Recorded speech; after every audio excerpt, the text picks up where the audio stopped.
Na mtazamaji, kila mwaka siku ya aila ya kunde duniani huadhimishwa Februari tarehe 10 kwa lengo la kueneza uelewa kuhusu manufaa ya lishe na mazingira ya kunde kama sehemu ya uzalishaji endelevu wa chakula. Kunde pia huchukuliwa kama vyakula vya kimataifa na huzalishwa karibu kila nchi. Huyo hapa Fedhimani Mugu na taarifa hiyo. Pulses are basically the other name of legumes, and the most common legumes that you have in our country are beans, peas, chickpeas, lentils and gram.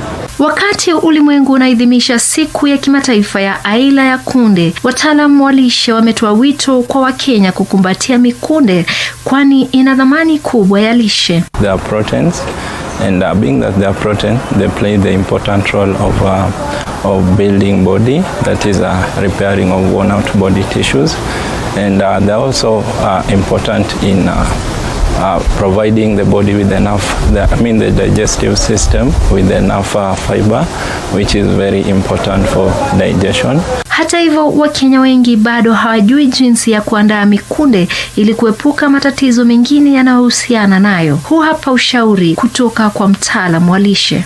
Some pulses, if not all, are normally associated with this condition, and what I normally advise my clients when it comes to this sector, I usually advise them to adhere to these two food processing methods. And the first one, I normally advise them to practice the act of soaking these pulses. And what happens when you soak these pulses is that the sugars, because pulses are also sources of starches, the sugars in them get fermented, which in turn releases the carbon dioxide gas, and it is this gas that is normally associated with the bloating. Other than just boiling and frying, we have pulse flours. There are bean flours, there's lentils flour, there's chickpeas flour. So you can be able to make pancakes out of that. You can also use those flours and mix it with wheat flour to make breads, chapatis. You can just have a variety.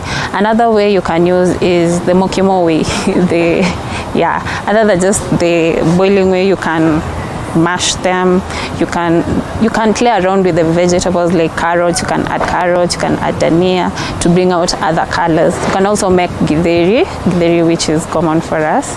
So those are just a few ways that you can use, and I think right now in Kenya we need to embrace the flour options. Wataalamu pia wanasema utumiaji wa aila ya kunde unaweza kusaidia kupunguza matatizo sugu kama vile ugonjwa wa moyo. They have good fats, which is essential for good health in the sense that they reduce the risk of getting chronic diseases like diabetes. They also reduce the risk of getting cardiovascular diseases like hypertension. Baraza Kuu la Umoja wa Mataifa lilitambua dhamani ya kunde mwaka wa 2013 na kupitisha mwaka wa 2016 kuwa mwaka wa kimataifa wa kunde. Shirika la Chakula na Kilimo la Umoja wa Mataifa liliongeza ufahamu wa umma juu ya manufaa ya lishe na mazingira ya kunde. Hatimaye mwaka wa 2019 Baraza Kuu la Umoja wa Mataifa liliweka tarehe 10 Februari kuwa siku ya aila ya kunde duniani. If you want to control your weight and be healthy and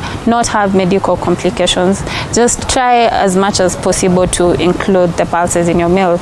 Even if it's 1 tablespoon or 1 serving spoon, just try at least when the week comes to an end, you have at least you've eaten either lentils, peas or beans. Nikiripotia Dira ya Hope TV, mie ni Fedhimani Mugu na kutakia heri njema ya siku ya aila ya kunde duniani.